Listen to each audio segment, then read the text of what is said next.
Here we are. Hey, everyone. Another Saturday, another Final Cut TV Live. Let me get some of these comments. We got a lot of comments already. Horizontal. Good morning and hello from our friend Ben. He says, seems that Automatic Duck is back in full swing. Didn't Wes go for an apple for a while? Yes, he did. Anyway, some of the best Final Cut Pro utilities at super low prices I've ever seen. Be sure to check his stuff out. The only thing that I remember he had is something to do with, what is that, Adobe After Effects Translator or something like that? Good morning from chilly Montreal. You know, it's cold here too today. I think it's only in the 50s and it has a wind chill. So the reason I started it late today, because I did 2 live streams this morning from 2 different animal rescues. One at 7 o'clock, 7 to 8, and one 8:30 to about 9:15 up in Westminster. The first one was the Finally Home Animal Rescue. They rescue cats. And the second is the Humane Society of Carroll County. They both had events today, fundraising events, and I usually traditionally go and stream live. So I did that. I did that this morning. Looks vertical to you. I'm not sure. Look at this stream is not vertical.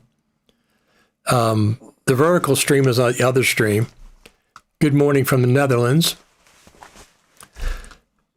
So, I know, buddy. Good morning from Lincoln, Nebraska, as usual. And he says, and welcome, Sebastian. Absolutely. Now, this is the vertical feed. Let me just see who's watching on which feed. I can tell. Yeah, we got 11 people watching on the vertical feed. So, if you're on the vertical feed, put a comment in there. This is the vertical feed. Got 11 people watching, so that's cool. Carter Bing says, good morning. Absolutely. And our friend Daniel says, good morning from Quebec, Canada. We got a lot of thumbs up. We got a lot of activity this morning. And we're on, let me just check. I think we're on Instagram.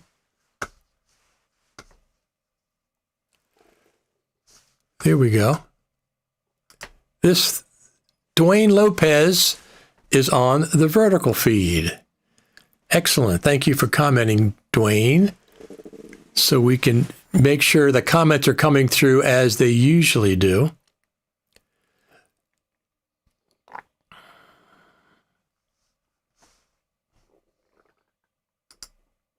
Yeah, there's another comment. Yes, it does. The vertical feed does have a phone icon next to it. And I don't add that. I'm not sure if I guess YouTube adds that itself. But anyway, we had a split audience last time. There's another one from the vertical feed. So we have people watching on the vertical feed. I guess they're watching on their phones, right? They're doing this. That's why I put it on the vertical feed as well. Because first off, Ecamm Live can stream both. Oh, we got a Twitch watcher too. Excellent. Excellent. Yeah, we got Twitch. Twitch. Excellent. Excellent. That's good. I'm pleasantly surprised we get comments from all these different platforms. Now, we haven't had any comments from Instagram, but it is on Instagram. I can see it live. Huh, that's weird. There it is. Okay, yeah, we're on Instagram too. In a vertical feed, it's actually only a square. I got a square, but it's vertically lined.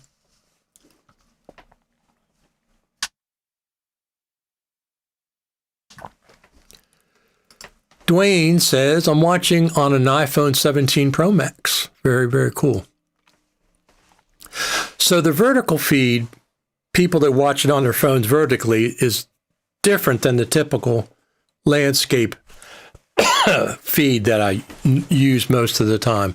But since Ecamm can do both feeds simultaneously, I figured why not? Now, the only 2 platforms, we're broadcasting to Facebook Live, YouTube Vertically Live, Instagram Live, Twitch Live, and X Live.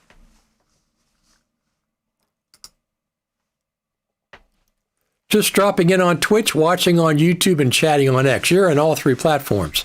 That's our friend I Know Buddy from the X platform. So we're actually streaming to 5 different platforms simultaneously.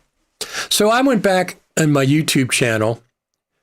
I was looking for the first time that I've done these live streams on YouTube, and I found one from 9 years ago. I guess that's when I started, 9 years ago. Now, I started these Saturday streams. These have been going on for about 4 years, I think. I think I started Final Cut TV and radio, or Final Cut TV and coffee. I did those for a while. Then I just shortened it just to Final Cut TV. And we've been doing these on Saturdays for 4 years or 5 years. But I found one of my long ago live streams dedicated to Final Cut from 9 years ago. So we started doing live streaming for about Final Cut. It's actually beyond that, because before that, we were doing Google Hangouts. The group of us were, about Final Cut. So that's a lot of live streaming. So any Final Cut Pro news you want to talk about this morning? Ben was talking about, Ben was talking about automatic duck. And he sent me some of those, but I'm not sure I haven't tried them, so I'm not sure what they are. That's interesting that, I've interviewed Wes Plate before on Final Cut Pro Radio. I haven't tried any of his new products, though, because a while ago, as a matter of fact, it was in 2024, he did a presentation at the Final Cut Pro Creator Summit, right? And it was about After Effects, I think, if I'm not mistaken, in which I'm not involved with. It was some kind of a translator for After Effects or something. That's the last that I heard. That was November of 2024. So I'm not familiar with his new product. Somebody has to try them out and let us know what's going on with those. Yeah, so we're on Instagram today successfully. That's really cool. And 2 streams on YouTube, Facebook, Twitch TV, and X, the X platform. So there's lots of people watching. So do you have anything going on about Final Cut this week? Anything going on? I've been editing a lot of stuff in Final Cut. I just put up you know what I did? Let me do this. I just put up a video. So when I shoot, let me pull this up. With my phone, normally I just shoot typically 16:9. But I went out and shot again. Let me just pull this up. I went out and shot some ProRes RAW with an anamorphic lens from B-Script's anamorphic lens, which I really like their anamorphic lens. And I got their B-Script Pro cage. There it is. And I got their B-Script Pro cage. And boy, shooting with that is incredible. I mean, if you shoot full frame ProRes RAW and you use an anamorphic lens, it stretches out to a 2:1 video. 2:1. Let me see if I can pull that up here. Here we go.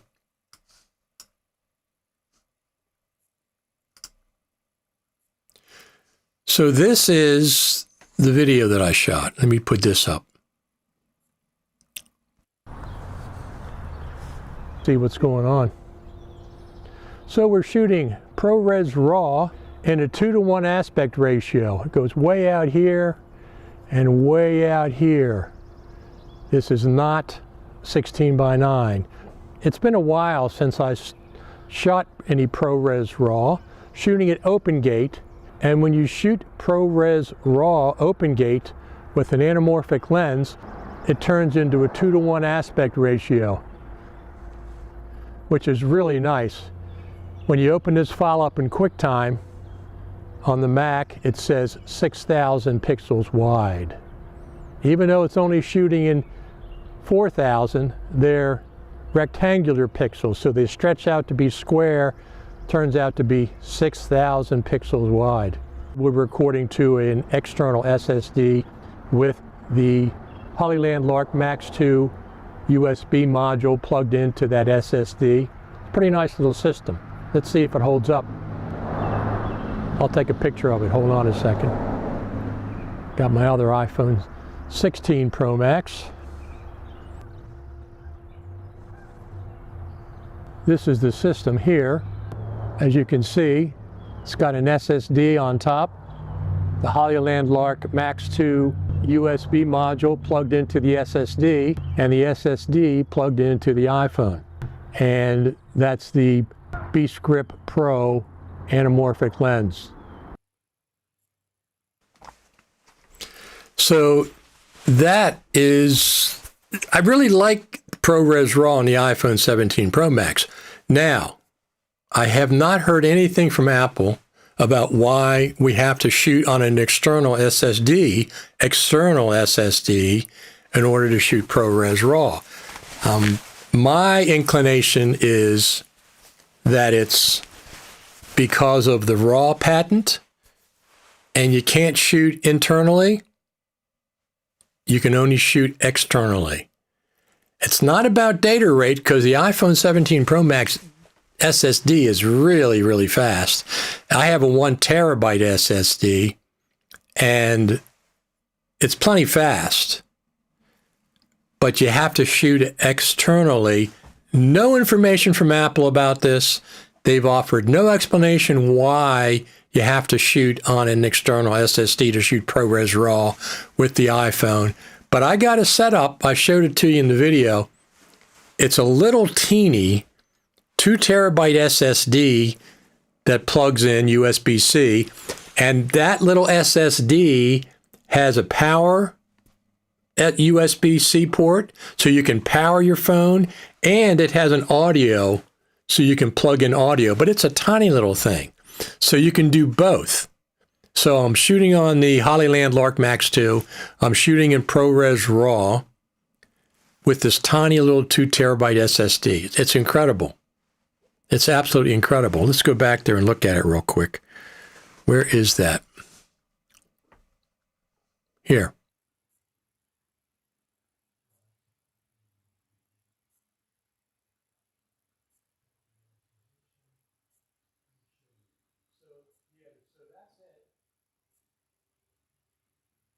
So that's it. That little teeny thing is a 2 terabyte SSD, and you can plug in audio, Pro Audio, and you can power it from the iPhone, or power the iPhone with it if you wanted to.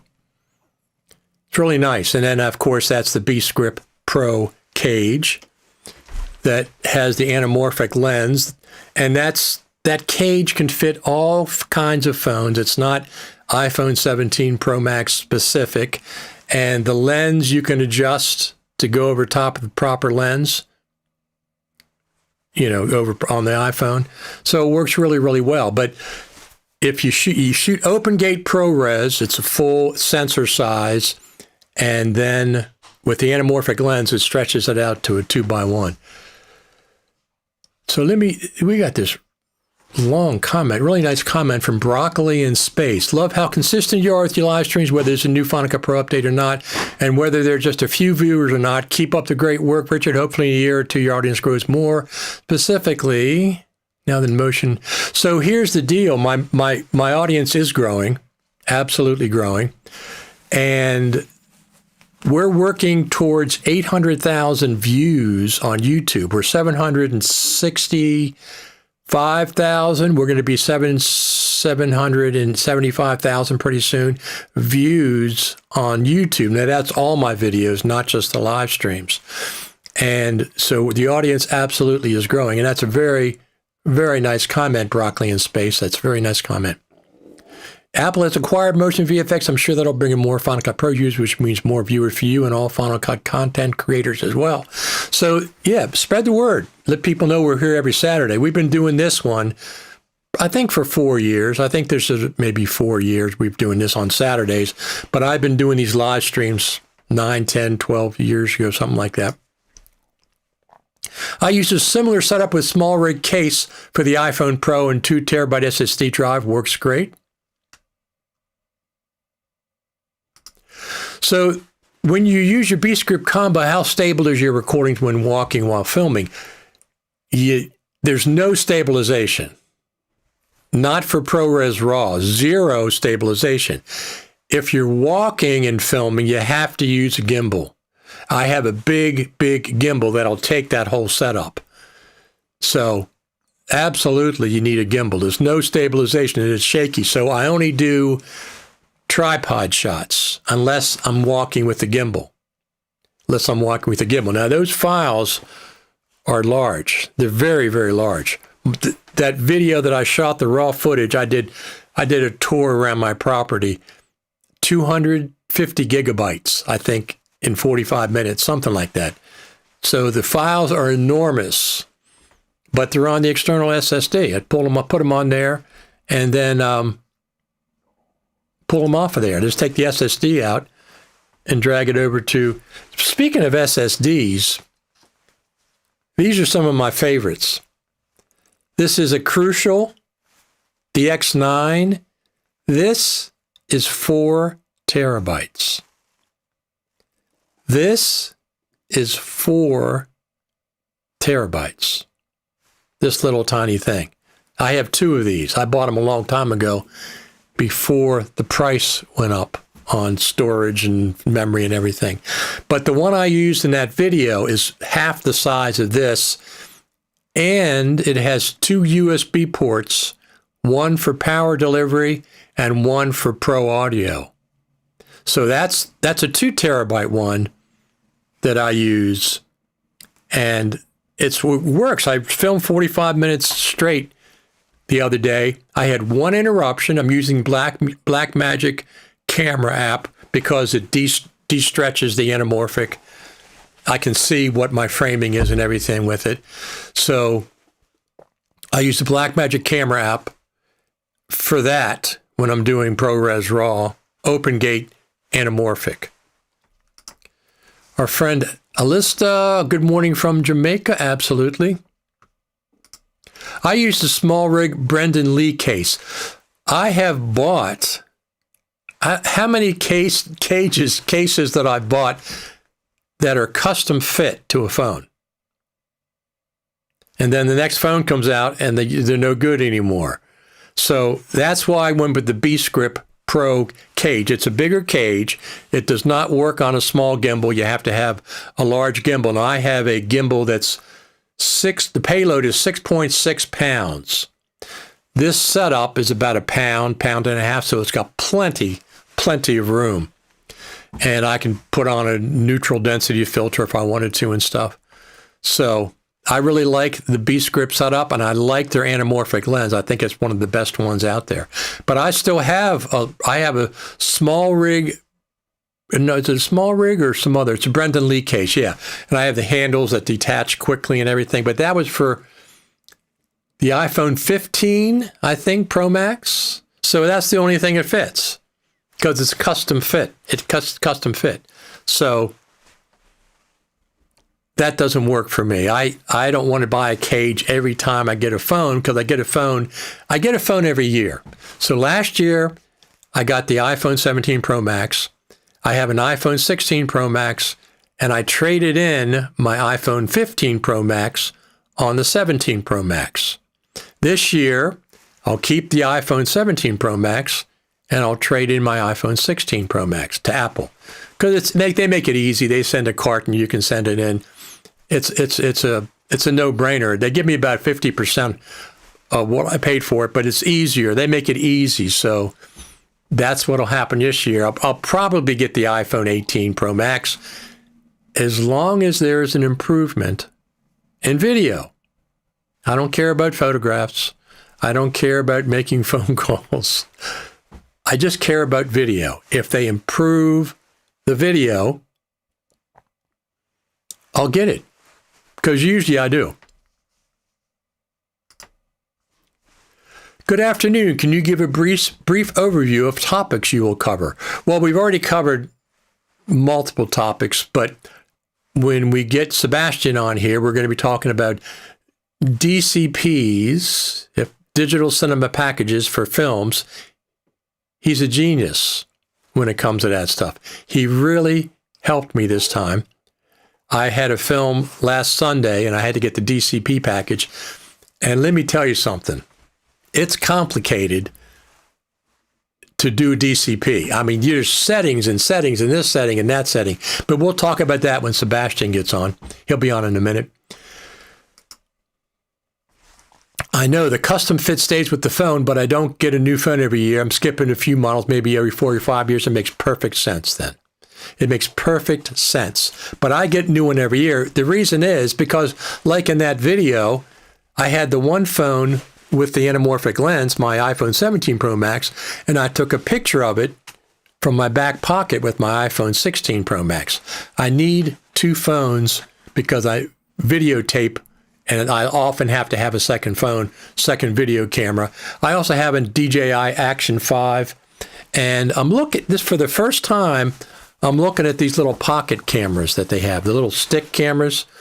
The one DJI has coming out. I would definitely get the one with two lenses, and Insta360 has one with two lenses, so you have optical zoom, and it does 10-bit, 6K or 8K or something.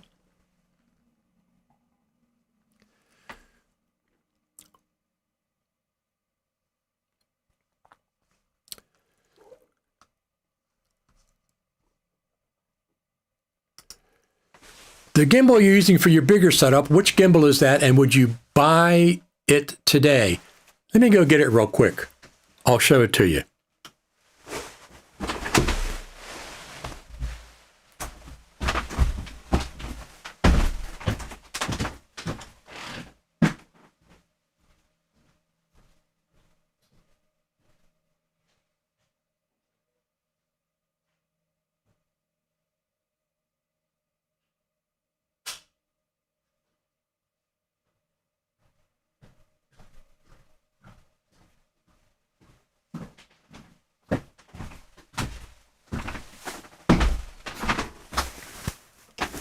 This is the one that I had. This is a really good one, a Cinepeer.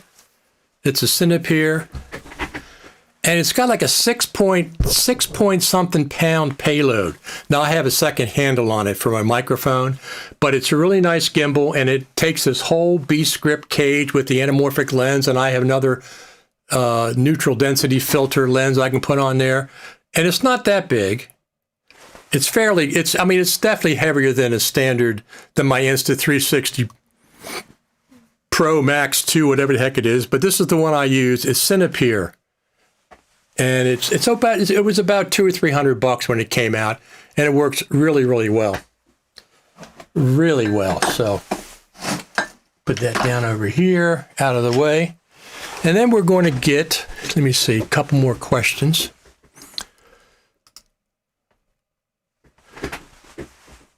We will say videotape and filming when shooting video, but we are using memory cards. Are they a new term about it? So funny. Yeah, we talk about that. Tape this and tape that. Absolutely. All right. Well, let's get our special guests on today. Sebastian, and he is incredible. Let me tell you something. Some of this stuff that he's going to talk about, it might be over what I understand, but we'll see what happens here. Let's get him on. Let me get him on. Hello. Hold on one second. Okay, here we go. And I'm going to put up, I got to get couple of my things vertical. There we are in the vertical. And we got these two titles. So you can get titles. Where are the titles? Oh, I have to have them above the cameras. Hold on. Here we go. There's the titles. Let me get my headphone in so I can hear properly. Because I got to switch the audio source and then put my earphone in. Let me put this in, and I got to switch one thing. You know what? That's coming in through there. That's weird. I want to do this. There. That should be it. Sebastian, can you say something? Hello. There we go. Can you hear me? Yes, we can hear you. Yes, we absolutely can hear you. Now, do you pronounce your name? Is it Leitner? Is that my pronouncing exactly. it? Okay, that's what it looks like, Leitner to me when I was looking at it. Yeah. So, Well, I've been called many different names, so I'm used to Steve as well. So whoever. really? Comes to mind. Are you? When working with people who have no recollection of, let's say, Western languages, for example, you have to give them something they can pronounce. So I've had numerous encounters with that, because even Sebastian is difficult for some people. Yes. I'm going to turn my volume down a little bit. People are saying you're quiet. Oh, it says loud and Garrett says loud and clear. That's very, very cool. Now, let me pull this down here.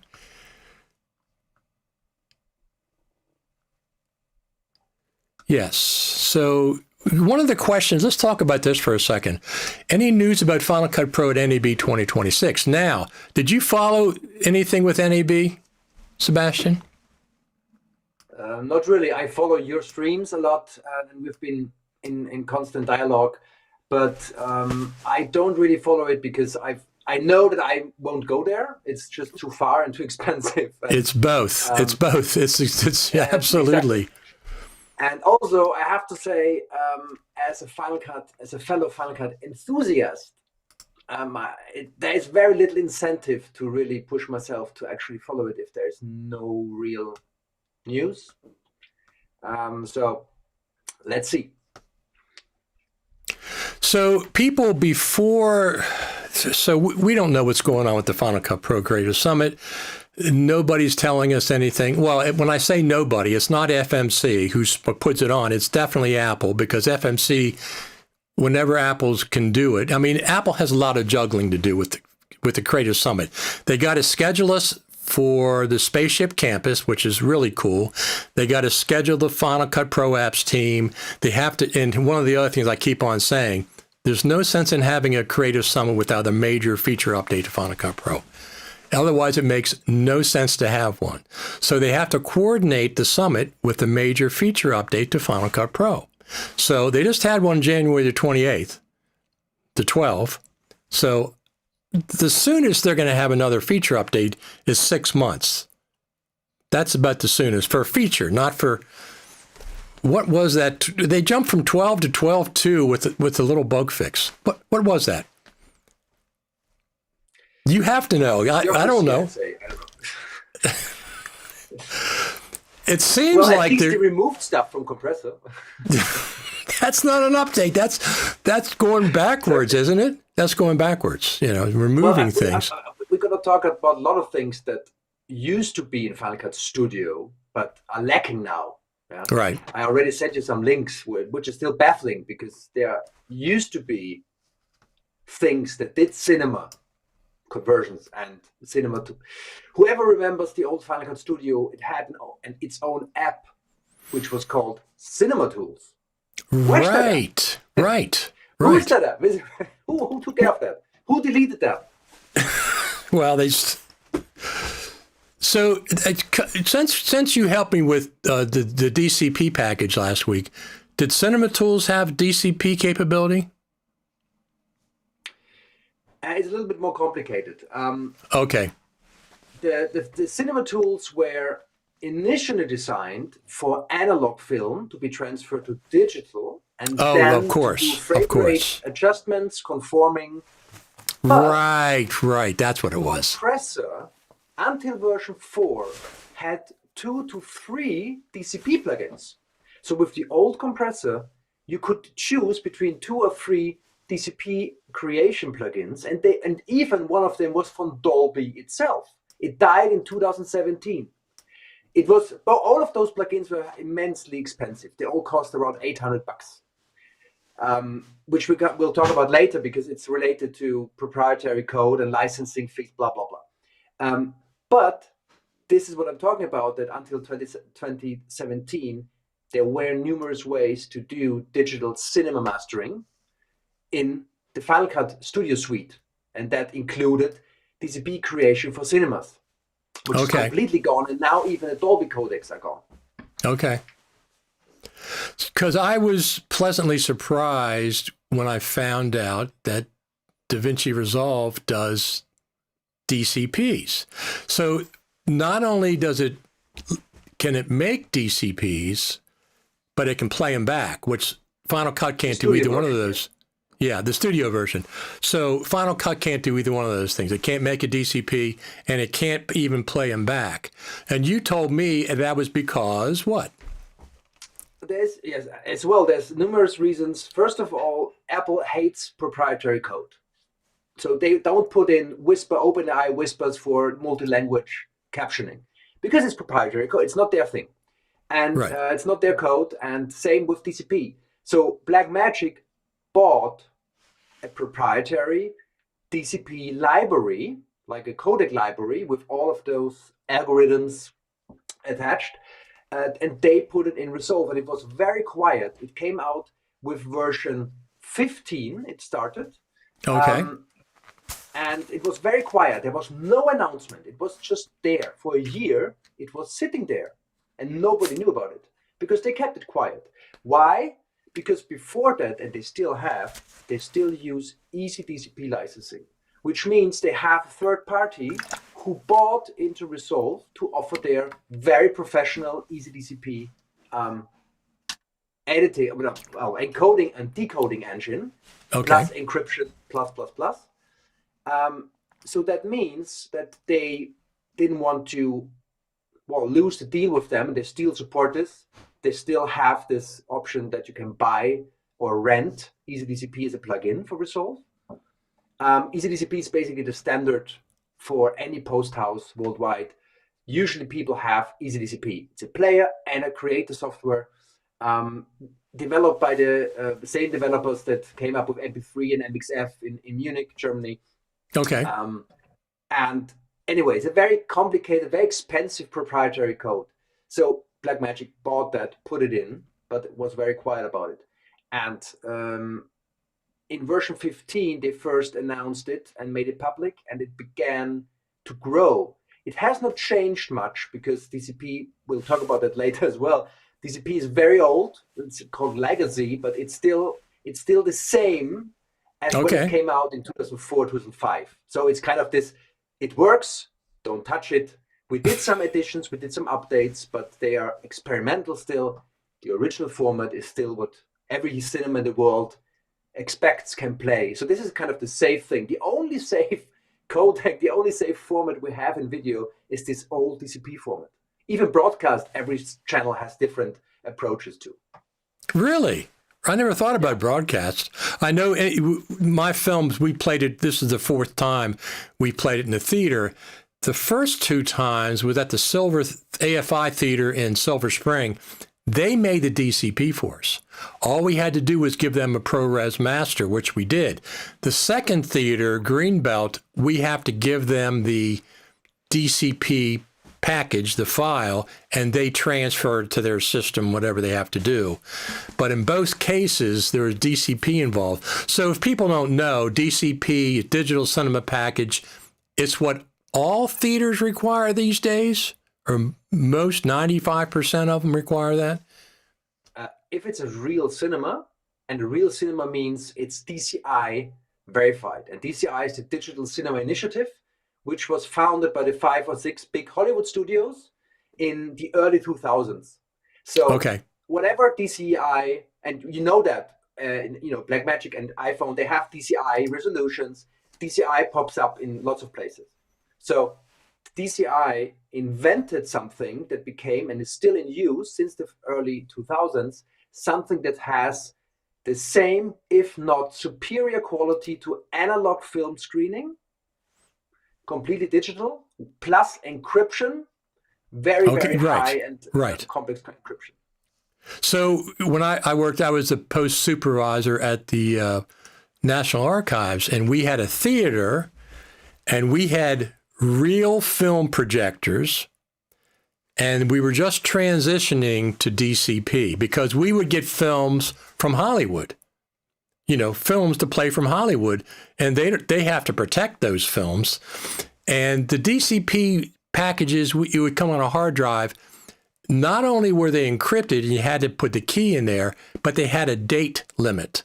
They would start on this date and they would end on this date. It was very, very secure. But even crazier, because you can even target a specific screening hall in a specific cinema for a specific time slot, and then there's a time bomb after that. It's not playable. So it's very restrictive, because the big fear was if we go digital with films, with analog. If we go digital means it's a copy. So everybody just can't copy it. Right. So, and that's why DCP creation is so complex. On one hand, we are at the point where it's just the press of a button. But that means nothing about, is this really going to play in every cinema worldwide? And if it's going to play, does it look and sound as intended? And this is very complex structure. And it is. It's built on purpose, of course, because everybody was afraid that it can be copied. And that makes it very difficult. And the fascinating fact about DCP is that every cinema in the world, every digital cinema in the world, can play it. So it's kind of this one format fits all if you stick to the old standard, the legacy classic standard, which makes it a fantastic tool for archiving.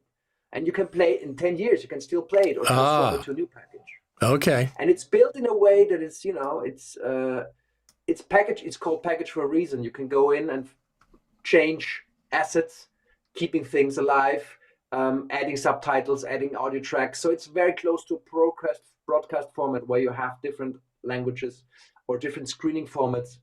But it has nothing to do with what we put on for streaming or for broadcast. But the interesting fact is, what always bums me out is, in the early 2000s, they came up with a digital video format which was defined to be up to 4K, 12-bit 444, with surround audio, up to 48 frames per second.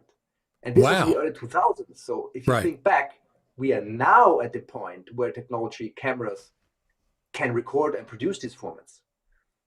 And this was the crazy thing, that they had to not only invent the format, but also invent, and this is why it's so complicated, they had to invent a whole pipeline, and they even had to invent their own screening servers, which is Linux computers.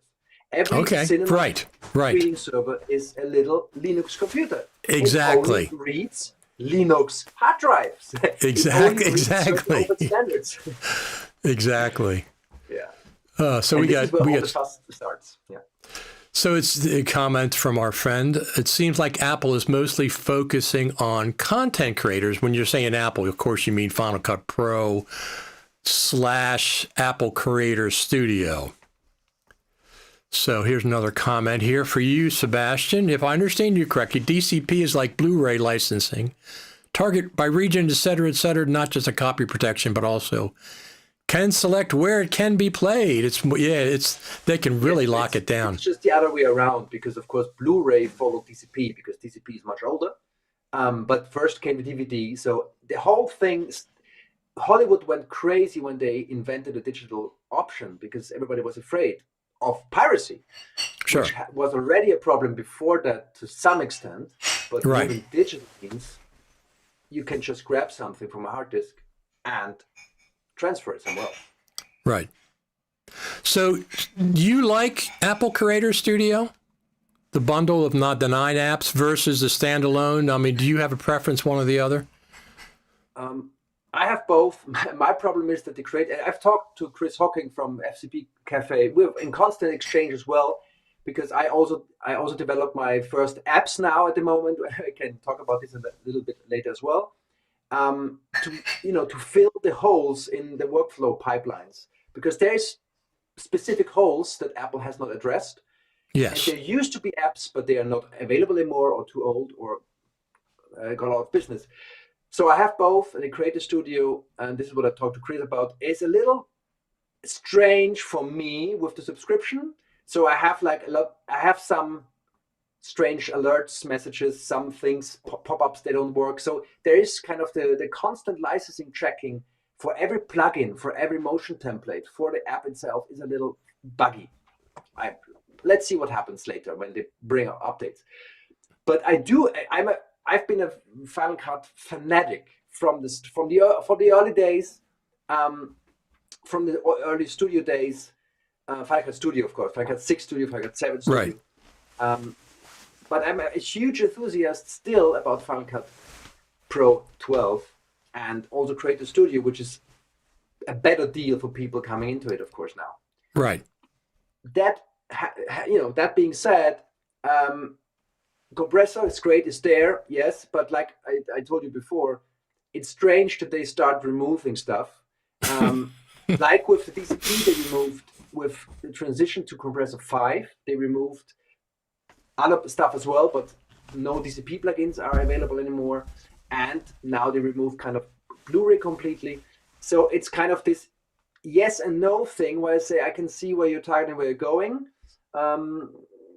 But is this really for everyone? And I would say yes, because for me as a professional post-production supervisor as well, or professional editor, or mastering supervisor, it doesn't matter. I have to use different apps at all times, right? Anyway. Right. So whatever the job is, somebody gives me Resolve, somebody gives me Premiere, Avid. It's a lot of Avid, sometimes Lightworks even. So in the end, I have to jump apps anyway. And for me, it's just a matter of so many people have not discovered the things you can do in Final Cut. So even for cinema, there is lots of things you can do in Final Cut which are pain in the ass in Resolve, or not possible in a way where it's just one-click solution. So I find myself always coming back to Final Cut, even for cinema mastering, where I prepare my files before moving them to Resolve or DCP-O-Matic, the freeware that's been around for that matter. But there are certain key aspects where, yes, you have to know different apps and know their strengths and limitations. So you said you started using Final Cut Pro a long time ago and you just never looked back. Why did you start with Final Cut Pro? I mean, at the time you had Avid, you had Premiere, you had DaVinci Resolve. What attracted you to Final Cut Pro specifically? Resolve came very late because Resolve only added editing in version 10. What was that? Okay. 12 or something? Okay. So we're talking about the pre-2012 time. Oh, I see. Coming from Premiere, because this is what post houses use. Back then we had Premiere, we had Final Cut Pro 7, like many TV channels as well, and back then many film studios as well. Then there was Media Composer, of course, but still there was a lot of Avid Basslight going on for grading. So Resolve came in later. And for me, it was always about, well, when you're using a Mac, right, you should use Apple software to get 110% of the performance. Right. And also for me, I want to have fun editing. And to this date, the most fun editing I have in Final Cut. It's just a creative approach to it, to play around with things, to media manage it. But for Final Cut, for broadcasting, it's fine. For broadcast, there's only one little missing thing, which is kind of a master audio bus where you can put on your limiter. But we all know that. But for broadcast, it's all you need. It's all there. You just use a plugin for the audio measurement or whatever. But that's it. It's a good tool. It's there. It's fantastic. But if you jump to streaming, you can still say it's all there. And what baffles me is that neither Final Cut nor Compressor handles Dolby Vision, for example, even though Apple TV is mandatory. Mandatory guideline is to, everything has to be mastered in Dolby Vision, and everything is shown in Dolby Vision. And in the compressor, you can still do an iTunes package, which does not even exist anymore. But they removed Blu-ray and DCP, but they still have iTunes package from like 10 years ago, which is just a ProRes with some metadata. And that's funny to me, because I've been there 15, 16 years ago, and until now, to this point, it's still kind of the same lacking feature. They say it's all there. We have Apple Silicon. Resolve renders DCPs in like 2 hours. It's super fast. It's on point, and you just have to know the pipeline. Right. So we got a couple more comments here. It says, I remember that my copy of Final Cut Studio has Soundtrack for Sound Mix, Soundtrack Pro. Yes. The only thing I didn't like about Soundtrack Pro, it had horizontal sliders. That drive me crazy. I got a vertical slider is what but yeah, it had horizontal slider. And one of the really cool things it had was you could make a noise print and then remove that noise print from your audio. I'm not sure how it did it, but I always thought that was very, very cool. So audio is not Final Cut Pro's strength, but it is a non-linear editor. But in comparison to Final Cut Pro 7 that had a mixer, DaVinci Resolve has Fairlight. I guess Premiere has some kind of a mixing system. Of course, Avid has Pro Tools. They own Pro Tools. So Final Cut still has that clunky way of putting audio into... Yeah. Because also Fairlight was bought in by Blackmagic Design. So Blackmagic bought this Australian company, Fairlight, and they put it in. And same with DCP, and same what they're doing now. So this is Apple. Yes, since a long time now, they purchased Motion VFX. Let's see what happens about that. But this is the first purchase in like a long time. I think they would need to either integrate Logic into Final Cut to get the mixing thing, which would be great. Let's see if they do that, because the bridge kind of transfer and going back and forth to round trip to Logic is not ideal. But still, no, it's not. It's not. But still, you can do a lot of things. And I find myself very often being very sufficient with, it's enough for me what Final Cut does. If it's a professional production, I get the sound from somebody else anyway.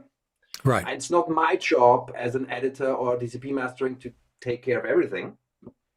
And it's enough if you do broadcast and streaming. And for big productions, you have an audio team. Still, there should be an option, kind of. Yeah. But, yeah. Well, here's a nice comment. Apple needs you both on their team. There you go, Apple. I don't want to be on their beta team because I couldn't talk about Final Cut the way I do on this live stream. I wouldn't be able to reveal anything, obviously. Yeah, being independent is better. It is. I mean, it's not worth the trade-off. I'll get Final Cut update when everybody else gets it. Until then, I can talk whatever I want about it. Yeah, and for me, again, I have to say that I don't really miss. I mean, I miss things from Final Cut. Yeah, like I do too. But in the last 15 years, there's ways. I mean, as a professional, I have to have different apps anyway, and I don't really miss. I've done broadcast. I've done TV documentaries completely in Final Cut, and just with some additions from external help. It's certainly possible, and it's high quality, top notch. It's even better than coming out of Premiere or somewhere else. If you look at the packages, if you look at the broadcast quality, right. But you have to know about roles. You have to know about how to do multi-tracks and blah blah blah. Right. And you have to know about formats. You have to know a lot about formats to get them right. But it's possible also with compressor. Right. Still, we are here today to talk about the number one kind of the high thing that if you have a movie, the thing you want to do is to show it in a cinema. Full stop. Yes. Be it a festival or a program's, whatever. Premiere. And this is where your journey in Final Cut definitely ends. This is the thing where it completely ends and stops. And again, it used to be possible to do it via compressor, and it still should be possible because with Sequoia, they added the media extensions. Right, and right. There's now Apple Raw media extension, and then Chris Hawking made his Blackmagic Raw media extension. There's a media extension you can download for free on GitHub for MTV, for Matryoshka film files. Okay. So you can add back codecs, like with the old Parian in the old days. Yes. You can add back codecs that macOS does not support natively.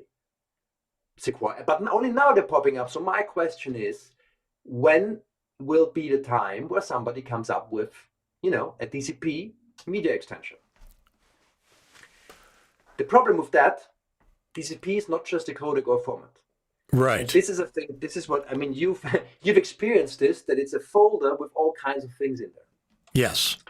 And DCP is very complicated, and I can show for the people who have no idea about DCP, but they might be thinking about doing something for a cinema.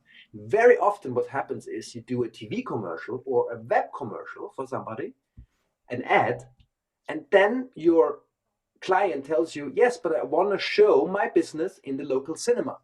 And this is where your journey ends, because then all hell breaks loose. Nothing has been optimized or prepared for cinema. And this is where most people just hit the wall. The wall. And so when you helped me, when you helped me last week, boy, I hadn't. DCP-O-Matic is much, much simpler. Okay, it's much simpler, but the file size was 100 gigabytes more than DaVinci Resolve. I'm not sure why. It encodes like in 3 frames per second. About real time. So if it's a 2.5 hour thing, but the DaVinci Resolve on my M4 Mac Mini was much, much faster and much smaller. But I compared them. DaVinci Resolve has that dual timeline, which I love. And I put one DCP on top, one DCP on the bottom. And I compared them back and forth, and I really couldn't tell any difference in quality. But let me get a couple comments, and then we'll get into your DCP. Sebastian, how long have you been at ease using the magnetic timeline? And since you say it can easily do feature films, what are all the fuss about it that it can't do feature films? Is it because of I think it's because of the audio is one of the things. Everybody that does film always sends it to a Pro Tools house, the audio, it seems like. So that's one of the things. The audio is not in line with standards. I would say a software is just as good as the user. And you just have to find your ways. You cannot operate every app. I cannot operate Resolve or Premiere in a way I operate Final Cut. Right. So there are many different ways. And just looking at Ripple training, if people learn with Ripple training, they get a super send-off start in the stratosphere of movie editing. But the magnetic timeline is still the main number one feature, where you are 10 times faster, maybe 5 times faster if you're doing a draft. I'm working on 2 feature documentaries at the same time now, and only because of Final Cut, both are around 30 hours of footage, and only because of Final Cut, I had a rough cut of each in about a week. Wow. Rough cut. We're talking a draft. We're not talking Sure. Because it's so intelligent and fun to use. So my time is not wasted where I feel I have to find this, I have to fix this, why is this not working? I have fun editing, and this is where you get fast. And for me, filmmaking, editing should be fun. The number one reason why people stop finishing a film is because it's not fun. Editing is a lot of work. I agree. I agree. So one of the things that came out recently is ScriptStar, which is phenomenal. It's $10, and I used to go in DaVinci Resolve to do my text-based editing and stuff. Now, for the most part, I stay in Final Cut because it's, like you said, it's much easier. It's more fun to work with. To me, I find the live skimmer the thing that keeps me other places. I don't want to click and drag. Like in Resolve, you have to click and drag. In the browser, I think it's more live. But in Final Cut, you just, wherever your mouse is, that's the skimmer's live. And I use that all the time. So that's one of the things that keeps me back. So would you say a younger generation that Final Cut Pro is more than capable to run a production company mostly focusing on podcasts, TV episode, and advertisements? I mean, we hear all the time from people in Hollywood, oh, Final Cut, you can't use Final Cut if you're going to do a feature film. Well, we know you can because they already have done it multiple times. But they also have to say it kind of because Final Cut X, Final Cut Pro X, when it came out, was branded in a way that it's still, you sound unprofessional if you say that you are using Final Cut Pro. So it's a kind of this more about the people, because it does not sound as professional anymore, which is bullshit. Right. But I think you can use whatever you want. I would strongly suggest not using Premiere, because Adobe is a mess with bugs and crashes and consistency. But apart from that, if you want to, if you're looking for a job in film editing, you have to learn Media Composer, Avid Media Composer. The first thing you do. Then maybe Resolve, and then maybe Lightworks. Long list goes down, then there's Final Cut. But the great thing about Final Cut is you can teach it yourself and you can have fun with it. Especially if you start with iMovie and just experiencing the magic timeline.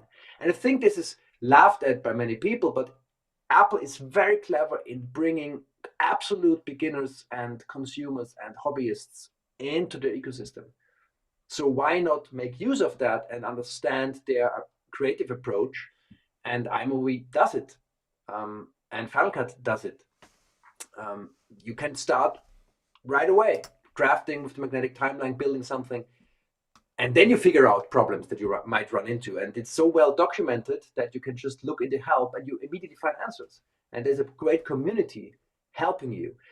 My biggest problem for Resolve is the community, that there's so many people in the community who are very fanatic about Resolve, and they don't help you because they say, well, you should not use Resolve because it's a professional tool. Why are you using the free version? Read the manual. Right. In Final Cut, it's very different. I have to do it. Right, exactly.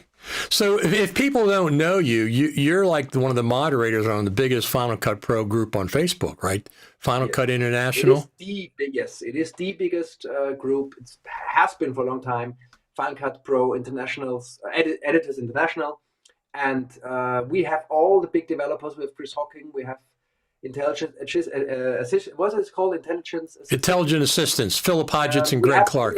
We have all the important developers there, which also get involved in commenting, in helping, in reaching out, in dialogue. And there's so many, especially Intelligent Assistants and Late Night by Chris Hawking. They have such a long list of great tools, like the Script Star, you said. And they even integrated Whisper and Parakeet now. So you can do transcription within ScriptStar. You don't need to go outside for other languages than English. You can do it right inside ScriptStar.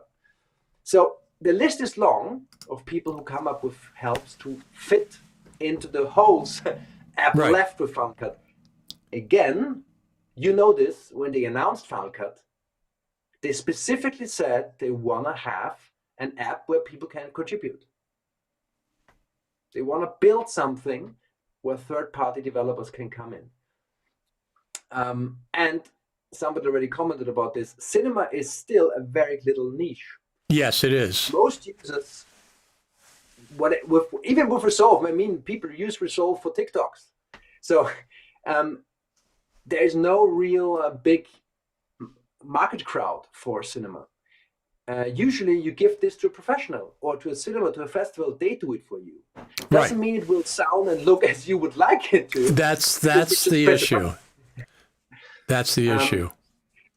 But again, I mean, I'm here to, I don't want to talk a lot about kind of ideas behind, because nobody has the answers. But what I can give is a little overview of what DCP is, the digital cinema package is, and where we can tackle the pros of Final Cut and where we can basically leave it behind or have to leave it behind and jump somewhere else. All right, let me get. Go ahead. Yeah. Go ahead. No, for me, it's baffling that there is features like Dolby Vision, they are lacking, even though iTunes uses it or Apple TV uses it. And I think Final Cut could be a much bigger player if it did Dolby Vision and DCP, like the old Final Cut Studio did with a plugin for compressor. Why not? Why not Apple? But again, the market share is tiny. Right. And even if you need a DCP, you need it once maybe for a few festivals or. Right. That's the problem. I did it a year ago and I talked to you, and then I had another one this year and I talked to you, and I really like it. Boy, there's a lot of settings in DaVinci Resolve. I mean, DCP-O-Matic is a couple of settings you got to do and then boom. But DaVinci Resolve is granular. All the settings you were running me through and stuff, and I had wrong or didn't set them right. I love DCP-O-Matic. I know the developer, Carl Heath Harrington, a Brit living now in Berlin as well. I'm in Berlin, by the way. If you share my screen, you see a live webcam now from Berlin Center with the sunset. It's there. It's a very hot day today, so it's very sunny. And the developer of DCP-O-Matic lives in Berlin now, and we've met. We've also given workshops and seminars together, and we have also worked on several features like a subtitling workflow. So with DCP-O-Matic, you can put all kinds of different languages for the subtitles. You can exchange them. You can swap them and fix them and so on. Because DCP is like Blu-ray, has the feature of optional subtitles, different languages that you can switch on and off. Right. And Carl and I talked a lot about, we added some features, we gave workshops. For example, we gave a joint workshop for Cartoon Saloon, which is an Oscar-nominated Irish animation studio. And even they had no idea about DCP. And they wanted creative control because they made, for Apple TV, they made Wolfwalkers, the animation film Wolfwalkers. And Apple TV said, well, we'd prefer a DCP because we might want to bring it to cinemas, or DCP means it's the highest possible quality. Right. We can use this for archival reasons. And they had no idea about DCP. They always had to rent very expensive external services, which means they lose creative control. Who takes care of the hand drawn of the colors? They spend months in the making. So we gave a joint workshop to them about DCP creation in-house, what it means to prepare. And, we taught them Resolve, but we also taught them DCP-O-Matic, of course, because Carl was there. Sure. DCP-O-Matic also encrypts DCPs. So you have this added feature of security. So this is the reality, that it seems easy, and for many people it's still like, I just have to change to a different format like DCP, press a button, and yes, but there's no guarantee that this in any way works or looks and sounds. Right. It's the more fussy you are, the more. The more problems at DCP, you got to get your settings right, color, all kinds of things. So did you say Apple TV require a DCP? Well, they used to. Now they switched to every streamer used to have the option, like Netflix. They said, well, you either give us a DCP or you give us this and this and that. So there's always, because otherwise, how would they get cinema movies? Of course, if a film made for cinema, Right. So this option was removed and replaced by Dolby Vision now, because cinema is still on the old standard. It's not compatible with Dolby Vision or HDR. Oh, I didn't know that. And even 4K is not a given with DCP. It's like 50% of cinemas worldwide are 4K. So there is a big gap in development. But I have to say, DCP-O-Matic, like you said, is a great software. It's free. It only uses open source free codecs, which makes it, of course, a lot slower, but easier. Right. But quality does not hold up if you go with the magnifying glass there, Gotcha. can't, and you also don't have any control over color or Right. precise Right. retiming of audio. Whatever. I mean, there were dozens and dozens of settings in DaVinci Resolve that I either didn't check the box or I had the wrong thing. Once you so generously went through them with me last Friday, and we were doing the video on or Thursday, whenever it was. I had to deliver it on Friday, but it was fine. It was fine. Do you want me to pull up your screen? Yes, please. At the moment, you see Berlin Center in sunny 27 degrees Celsius, which is around 81 degrees Fahrenheit. That is beautiful. Left, you see, that's beautiful. Yes, that's the TV tower in the center. And what's interesting is that Apple TV has 2 Berlin-centered series at the moment. One is Hijack 2, season 2, and the other one is Berlin ER, Emergency Room. And if you know, and we have, I think also in our Facebook group, we have editors who use Final Cut Pro to deliver to German TV or Apple TV. But to open kind of my little introduction is, so this is where I am right now. This is where Carl, the developer of DCP-O-Matic, is right now. So let me get rid of this. Whoever wants to follow along, if you go to my website, which is where is it? Here. If you go to my website, sebastianleitner.com, which is this. If you want to follow along, I do have, if you open this up and go to DCP course and ebook here on the left, I have a free ebook. I've had it for a while. I have a free ebook you can download in German and English. And what baffles me, in all those years, it's still the only available one. What is teaches you. I know. Teaches you this. So there's a free version. You can buy an upgraded, kind of double the pages for $9, and there's a video course for $99, where 6 hours video course where I go into every detail of Resolve, DCP-O-Matic. I even have Final Cut in there, and so on. But I don't want to do too much ads here. Again, if you want to follow along, you could just download the English PDF here, the ebook. I'm just going to show a very, very broad overview. Right, and not right. really get into any more details. Exactly. But this is what I want you to understand. This is what you have in a cinema. In a cinema, next to the projector and the audio system, the brain is a Linux computer, and it looks something like this. And if you're lucky, it has a USB 3 port. If you're not lucky, it's an old system and it has still a USB 2 port. Oh man! So you would need to use one of those big things to slide. You open up the right door here, and then you can slide in this whole big hard drive. And this is how it still works up to this day. And that means this thing is like a black box. You can switch it on and you can switch it off. If it's a real cinema, DCI measured and validated cinema, it's been measured like every year somebody comes and measures sound, picture. So it's a black box.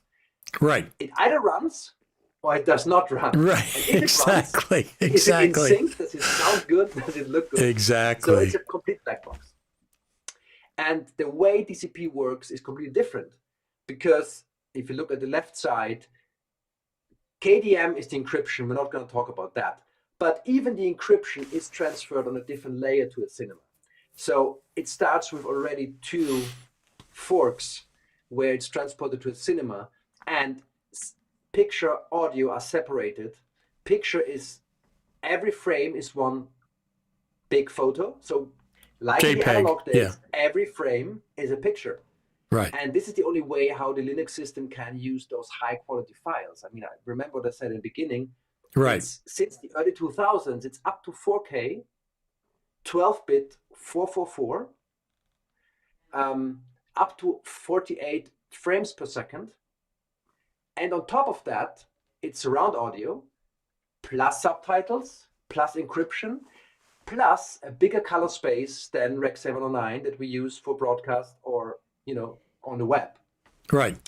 And that's why it's so complicated, because in the cinema, it pulls everything apart, and you can see every little asset goes to its kind of place in the cinema, and that's why it's so complicated. That's why I'm saying a little mistake can make it unplayable. Exactly. Exactly. And you know that pain, and so that's why buying an encoder or a codec is not enough.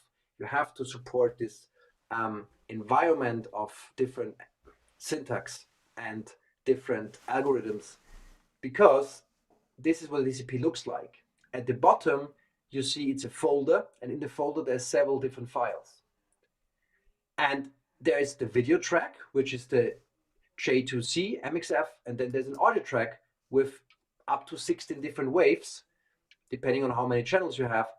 And then there is all kinds of code files that look like something like on the top, so it's very close to a website even, or like if you're coding apps for Mac, it's very similar to code, and it is code, and that's what makes it a lot more complex. And that's why DCP-O-Matic has been in the making for many years. And the only incentive for Carl to do DCP-O-Matic was he was working in a cinema in the early 2000s, and they transitioned to digital systems. And they still, for many movies, they still got DVDs.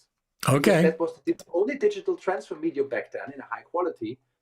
And he had to find a way to come up with putting the DVDs into a DCI system, which is not meant for disc media. Right. He, for that reason, he came up with, back then it was called DVD-O-Matic, for that exactly that reason. And it developed over time, but it took years. And of course, a lot of effort from other people helping him as well, and donating, of course. And somebody already talked about Blu-ray, so I want to give a short comparison. Blu-ray can be considered home cinema, and DCP is cinema. Okay. The difference is not only technical, but cinema is a dark, closed space where you pay money for an experience. Right. So there can't be any stuttering, there can't be any error, there can't be any bad sound, any bad image. So DCP is still kind of the last leg of quality, kind of top notch. But Blu-ray has some similarities, but also some very different things. And the main thing is that Blu-ray, like most of our media, is 60:9 only. So HD, and cinema does not know about 60:9 ratio. Cinema is not HD. Cinema starts with 2K. Right. That's why it's called DCI mode on cameras. Then you get a different resolution. A Blu-ray is also 8 bits 420 compression, whereas cinema is a lot more, 12 bits 444. Wait a minute. You mean to tell me Blu-ray is only 8-bit and 420? Yes. I didn't know that. I thought it was much higher. I thought it was like 10-bit or 12-bit or something. No. Blu-ray, it's a very limited system because it's H.264. And H.264 is only, when Blu-ray came out, was only available in 8 bits 420. So it's not better than any web quality. Okay. Of course, YouTube adds compression, but yes. Yeah. Sure. So there's a big difference. Also, there's a big difference. What the main problem for DCP is that worldwide systems are only using 24 or 48 frames per second. Some cinemas, if they have newer equipment and updates, some cinemas can play back other frame rates as well. Okay. But most cinemas can't. So you have to deliver a 24p DCP, which is the main problem for me in Europe. Main problem is you get 25p production. 25, right. Or commercials, ads that come from TV, and they should come to the cinema. And interestingly, the Blu-ray is the same. If the worldwide Blu-ray release was 23.98. So even though you have Blu-ray also in Europe as 23.98 or 24, there are some real 24 Blu-rays as well. Right. You still had the discrepancy of Blu-ray cinema and then TV here. So another difference is the color space. Blu-ray is like web or streaming broadcast, which is Rec 709. Cinema is not a completely different color space. You can't even see that on a normal screen. A different gamma as well. So, just that alone is a huge hurdle for people. I don't want to go into more details here. But That's fine. One thing to understand is, we talked about this, 60:9 is what we know for TV and standard productions. Cinema doesn't know about 60:9. Cinema only knows about 185:1 and 239:1, which is called CinemaScope, the 329:1. This is what we love in the cinema. This is why we go to a cinema, to have CinemaScope, or even IMAX kind of 70 millimeter, or the full broad side of the screen. And most things are kind of in the middle between. Most things that come from a 60:9 source are rendered into a little bit of a more different ratio, a little bit broader or wider frame. In terms of pixels, that means, if you look at the bottom, that means it's different pixel sizes. It's not HD. It starts a little wider. It starts with 1989 and not 1920. So again, I don't want to go too much into details. And you find 20 pages in my ebook. In the free version, in the paid version, it's 51 pages. You can learn about this. And once you learned it, you can find ways how to deal with that. And Final Cut is a fantastic tool to deal with wrong frame rates, wrong frame sizes, and so on. And Final Cut can even upmix stereo to surround, which is great. They bought this monopoly with Logic, and they put it in Final Cut when they released Final Cut 10. Okay. And you can upmix with one click. You can create a surround space of your stereo source, which is important for cinema, because cinema hates 60:9, but it also hates stereo source. Right. Stereo in cinema is very mushy, very bad. And for the color space, cinema is bigger than what we're used to. The yellow triangle is Rec 709, and cinema is the red triangle. So it's a little bigger. Okay. And then you have HDR, which is not compatible to cinema, which is even bigger. Right. This is the discrepancy I said, that Apple TV is already at Dolby Vision, HDR, whatever, does not support the smaller color space, smaller DCP kind of specs. So that's the real absolute bloody edge basics. And I'm happy to answer questions. I don't want to overdo it for you. No. Yes, for a live stream, absolutely. It's enough. But you can follow along if you're interested. And this is what I talked about to you before, that Dolby had a Cine Exporter plugin for compressor. It was available until 2017. You see, this is November 1st, 2017. And it used to be everything you needed. It did everything. You can see a long list, basically everything that DCP-O-Matic does, or Resolve does, and more, because it was made by Dolby, and they still push their certificates to cinemas. Okay. They have their own Dolby projection systems. Most cinemas are now kind of using Dolby equipment. It used to be there until compressor version 4. It's gone now. Okay. There you go. So the idea that compressor removes things is not new then. If they did it in 2017, now it's, you know. Yes, absolutely. Absolutely. My personal thing with DCP is that I'm a filmmaker myself. So when I spend so much time on doing a movie, I want the best possible outcome in the cinema. Absolutely. I want people to enjoy that. But in order for people to enjoy something in the cinema, you have to know what cinema expects. That's 5.1 surround, properly mixed for cinema. There's special cinema mix presets or standards, same for image. And that's just the thing. It starts when filming. If you start doing a film and you're not 24p, because you don't know about that, right, you might run into problems if the festival or cinema you want to put it in does not support 24. And it does not support your other frame rate, only 24.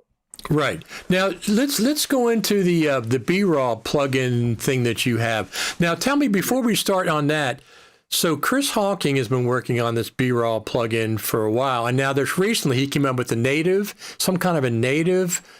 But why, listen, of all the great things that Grant Petty does with DaVinci, with Blackmagic, why hasn't Blackmagic done that?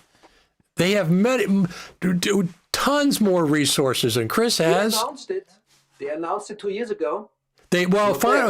Final Cut. Bill Davis on the Final Cut team said it's available. He said it's now possible to do Blu-ray in Final Cut, but I think Blackmagic has to do the work. Had to do the work in order to get it. But I mean, after all this time, 2 years, Chris did it, and Blackmagic, they're not interested, or what? They adopted ProRes RAW, so there's no animosity there between the two companies. Why didn't they do something with? And for me, it even goes further, because Chris Hawking managed to put it in natively now, and it uses the Blackmagic SDK. It uses 100% native performance. You have all the RAW settings in Final Cut available, like you have it for ProRes RAW. Oh, right. People who don't know about his BRAW toolbox, he brought out BRAW toolbox a few years ago, but 2 weeks ago, he added version 3. Right. And since 3 years, he's been trying to put a native media extension, which is possible in Final Cut now, and I show you that on my screen. This is what we talked about before. Since Sequoia, you can add external new codecs to your Mac system, not only to the system, but for QuickTime and for Final Cut. So he came out with the media extension. If you go to General Extensions and you scroll down by category, and you go to media, if you have compressor installed, for example, you get a new category, which is media extensions. If you open that up here, there you go. BRAW Toolbox Decoder, BRAW Toolbox Format Reader, BRAW Toolbox RAW Processor, next to Apple ProRes RAW Processor. And I even have other formats here. I have Matroshka File Reader here for Final Cut and QuickTime. That means I can open up BRAW, Blackmagic RAW in QuickTime and Final Cut as if they were native to the system. So my question is, if Chris Hawking can do it by using the Blackmagic SDK, why hasn't Blackmagic done it? That was my question. You stole my question. I thought you might know, but is that's Apple? I mean, that's a Mac system settings you're in right now, not Final Cut, right? No, this is a great thing, that those media extensions are system-wide, so they live in your Mac preferences or Mac settings, how they call it now, in general, and login items extensions. And when you go down by category, you have media extensions. If you have compressor, or if you have a third-party media extension installed, it only shows up then. So again, it's been there. It's been sitting there since 2 years, since Sequoia. It's been there. It's not being used, but it's here. And Chris Hawking found a way in the 3 years he's been developing this to put it in there. And there you go, it's here. And I can show you, it's amazing, because Final Cut treats ProRes RAW the same as Blackmagic RAW. It's interchangeable now. So I have a project here where you can clearly see it. I imported Blackmagic Design RAW movie data here. And it has a resolution of 6K. It's open gate, that's why it's, 3:2. Yeah. But you can treat this as ProRes RAW. As you can see, I just switched off the LUT on it. If you go to your inspector, look at this. You have the media extensions loaded on the right here. Media extensions, it says BRAW Toolbox. It's there. So what you can do is edit RAW properties. Just like ProRes RAW, you just get your RAW properties. That's incredible. You can influence the decoder quality. You can do exposure, you can do all the operations that you are used to from ProRes RAW. Color space, and so on and so on. So now we are at this point. I don't even want to try talking about why did it need Chris Hawking to do it? Right. Anyway, it's there now. It's currently still reduced in price. Normal price is $80. It's super worth it for people who work with B-RAW, of course. Right. And coming to the missing part is, of course, now if you start a new project with B-RAW, it's fine. You can render proxies now. Final Cut supports it natively. So that means you can do proxies of your B-RAW or optimize it to ProRes with your settings applied, great. But what if you already have a project like I do? I have a full documentary, edited in Final Cut, but with proxy files. A draft edit, not in Blackmagic Raw because it was not available before, but I have it in the proxy files. Right. Made by the Blackmagic proxy generator. And this is exactly what you see here. I have the proxies live up here, and the B-raw lives here. But my edit down here is with the proxies. You can see it's high efficiency here. It's HEVC. Right. So it's not raw. This is a demo project. The timeline of an edit, of a draft edit, is 100 clips here. But I note that I added some color correction here and a lot as well. So there is things going on. And even if you treat the audio, the missing link is, what do you do with your draft edit of proxies? How do you reconnect this to Raw? How do you, yes, you could go to Resolve and do automatic Right. there. Right. And you can do it now in Final Cut as well because it's natively supported, but that would mean going through all the clips one by one, completely manual, which is insane for Yes. Yes. Absolutely. So this is where I came in and I said, well, I did not study applied physics for nothing all those years ago. I did learn coding and I did learn mathematics. I can figure this out now. And this is when I had numerous chats with Chris as well. And I had Claude teach me Swift coding. And with the help of AI, because I can read the code, I can understand the mathematics and the syntax behind it. What was missing here is a small tool, which I call Make It Raw. This small tool takes an XML I have here, or an MLD. So I just exported what I have in Final Cut here. I just exported this project where I want to relink all the proxy clips in my project to the original Blackmagic. Right. So this is why my little free app comes in. And again, this was my very first app. It's a little bleeding edge, but if I put in my exported XML here, I can preview the changes. What it does is it replaces all mentions on an XML level and swaps them out with BRAW, which now works because BRAW is a native supported system codec. So what it does is it scans for all the references used that are not BRAW and swaps them out with the original BRAW files. And it even deletes all the old orphans, kind of all the old proxy things that were still in the XML. So it gives you back a clean XML of your project, and everything is the same effects, all the manipulations you did, even on audio, because with native codecs, it just works. So you can just relink and save that, and you see it just gives you a new, here, gives you a new XML that has been relinked, everything. If you want to try this for yourself, if you go to my website again, if you remember, sebastianleitner.com from the beginning, here you go again. Here, if you go to my website, but don't hit enter yet, add/apps. It's still a hidden website again. I'm an amateur in coding apps. It's my first steps, but I hope I'm clever enough to do them right. So on this app side, you can download the just for free, Make It BRAW, which does exactly what I showed you. Of course, if you want to play back BRAW, you need BRAW Toolbox. You have to purchase it. Right. Yeah? Yes. But it's 100% Swift code. It doesn't need any other dependencies. You can try that. Please try it.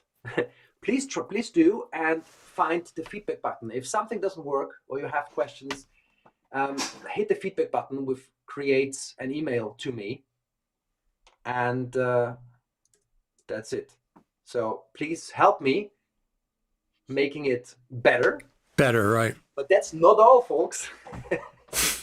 As you can see, it goes on because I went the extra mile and said, okay, now I can relink Blackmagic Raw. But remember this crazy app called Final Cut Pro Exchange by Telemark, by this British company Telemark, which went out of business. The app is not available anymore. It died in 2014, or 2023 they released the last version, but it doesn't work anymore. Gotcha. And it's deprecated. And this app force relinked anything you wanted, because you know Final Cut is very picky about relinking. Yes. And very often you run into files that just would not relink, even though they're the same thing. Yes. Because of audio channel configuration, out of metadata.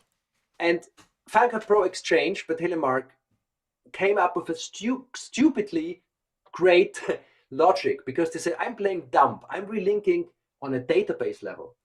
And this is the app I miss the most, because I get so many projects from so many different people. And it went out, it deprecated, it died in 2020, yes, in 2023. And that's why it's free. I basically reverse engineered their code. So I looked at what they did with the last beta version they brought out. Okay. And I readapted that into modern Swift code, which replicates all of the original features plus adds lots of other features. So for example, it uses the same BRAW trick. So not only can it relink any QuickTime file, it can also relink your BRAW files. I would say it's still a little beta, but you can try it for free as well. This is what it looks like. Make it relink. It's called, I came up with this naming convention. And make it relink first asks for a project. Let's take the same project again we just saw. And make it relink shows you what's in your timeline and what's in your browser. And all of them are alive. They are all online and they live in this folder. They live in this folder day one, side by side. This is how I prepare this to keep it simple. Also, the make it BRAW expects you to have it in the same folder for the first version I released, to make it simple. So in here, it shows you what's in your timeline, what's in your browser. That means, if let's say, and it updates in real time, let me delete the proxy files, because let's say you're on a system, you don't have the files anymore, and Final Cut just does not let you relink those files. So let me delete the proxy files, and as you can see, it updates immediately here. So what I could do now is I could click auto match. It finds all the source clips now, and it force relinks them. So I could already batch relink them in here. It even has a DaVinci Resolve save checkmark here, because as you might know, some Sony MP4 codecs break when transitioning from Final Cut to Resolve. They don't relink because Final Cut interprets timecode differently. So it does clean the XML on that level. It fixes it. Okay. Also, please try this for free. Hit the feedback button if you have experiences with it. It's very bleeding edge, but do it. And there is, if you click about, there is some explanation about how it operates. But this is, again, very early. Let me open up a different XML where you can see I have something of a teaser here. I have a teaser, and it shows you what's MP4, what's an AV, what's sound, what's video. And again, it shows you what's in the timeline and what's in the browser. And this is all online now because I have my external drive connected. But if I remove my external drive to simulate media not relinkable, it again updates in real time. Only this one sound effect, which is online, which lives on my Mac here. Gotcha. So again, it doesn't need to be online files. I could force relink now, where I say, look, this clip here was just named differently or whatever, or I fixed it somewhere else. I want to force relink this to another clip. So this you can do in here, because I know many people run into troubles of relinking stuff. Yes. It should relink, but it doesn't. Yes. And the third one, to be not to overdo it again, because time is precious for everybody. The third free app, again, try it, give me feedback, is called Make It Move, which is also based on an outdated, deprecated app I miss very much, which was called Reference X by Tokyo Code. Maybe you remember that. It's also dead since 2 years. And what it did was, let's say all of these apps are made for me because I have this problem. Right. My documentaries is 18 terabytes of B-roll. I don't want to give somebody who does color grading or audio, whatever, whoever wants my timeline, I don't want to give them 18 terabytes. Right. I only want to give them the files I actually use in my project. Absolutely. That would be great. And this app did exist 2 years ago, which was called Reference X. And since it's not working anymore, and I was in the flow of doing Swift anyway, I also updated this app, and here it's for free. And it's called Make It Move. And what it does is very simple. Let's bring in our B-roll library. And it tells you all the stuff inside the library, if it's online or offline. Of course, the proxies are offline because I deleted them, if you remember. Yep. Let's bring them back. So let's say this is your project. They're all online again. This is my timeline, project timeline. Not the browser. Browser has 100 files, but the project timeline. Which means now I could just copy just the elements, just the clips I actually used. I can copy to a new location. And this is what all the app does. Also here, please send me feedback if you hit the envelope up there. But this is all it does.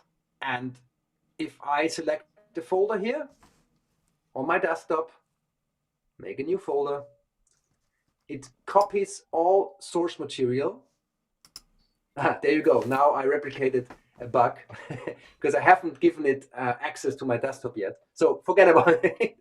But it does write a log where you can find what worked and what did not work. So I'm still figuring out the problem with how to give it access to some folders. It does work, just not at this moment, of course. So these are one of the 3 holes I had to fill. They were missing in my workflow. They were just bugging me where I hit a wall where I say I cannot do this anymore because the apps went out of business. And as always, if you install third-party apps, you have to whitelist it with Gatekeeper. There's an explanation at the bottom. Right. But if this helps anyone, please give it a try and let me know. Absolutely. Those are all 3 really. I don't use BRAW, but forcing relinking, absolutely. And the other one. It also works with Resolve. It's not Final Cut per se, because you can fix stuff that does not relink the normal way when you go to Resolve. This is the main reason. And I know Chris Hawking is also coming out with an app that does transition between NLEs better and fixes these timecode glitches. Okay. But again, this is a reverse engineered app that was already out that I also revised. Sure. Kind of. So DaVinci Resolve uses a tabbed interface for their apps. Yes. But they're not using XML, are they? To go from one out, like from Fairlight back to the edit page. How are they doing it? How are they doing it? Yeah. Well, they use an internal database like Final Cut. The internal database of Final Cut, I'm no expert on this, but it's similar to the XML. That's why it's genius for Final Cut to do those kinds of apps, because it works under the hood. It works like with the XMLs. It's very logical about this. Okay. That being said, if you understand how the XML works, and it's fantastically documented by Apple. That's why you can use an AI to actually get you the info. How does this work in this XML? This is what I want to do. You can't rely on AI to do it for you. You have to understand the code and read it. And sure. Understand the mathematics. Okay. But it can help you with that. And, okay. In Resolve, you have the tabs in internal database, of course. Whereas the Final Cut is an open format. It's documented. Resolve does not document what it's internally using. Neither does Adobe or Avid. Okay. So we had another question here. Why do you think Apple dropped color from Silicon Color instead of bringing those pro grading features fully into Final Cut Pro? Yeah, they dropped color completely. They dropped a lot of things when they made Final Cut Pro. They made it a lot simpler, less complicated initially, but they dropped these features that pros need. Now they have A lot of people complain about the color tools in Final Cut. I mean, they got 4 different interfaces or 5 different interfaces for color. You would think one of those would be satisfactory for most people, but apparently they're not. I mean, obviously it's not sophisticated as the old color or as sophisticated as DaVinci Resolve. You know, that's but it's enough. Huh? It's enough. You're right. It is enough. For me, it is. I go to that DaVinci Resolve color page. I said, "Oh, I got it here by mistake. I'm not gonna. I don't need that for the stuff that I'm doing." You know. Of course, what you cannot do in Final Cut, and this is one of the missing things as well, is you don't have options about color space. So if you talk about cinema mastering, you can't even hit that cinema color space, which is called TCIP3. In Resolve, of course, you can. You can specifically create for cinema. Okay. In Final Cut, you only get HDR, SDR.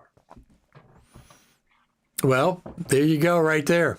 I mean, that if you're going to a cinema, I suspect the most people are not doing cinema. Most people. That's why Apple's doesn't have, you know, blinders on for Hollywood. Apple's looking at influencers, looking at college students, looking at perhaps documentary filmmakers, other things. Although when we did the Final Cut Pro Creative Summit 2024, November 24, they had a fascinating segment from Apple, the exercise program that Apple has.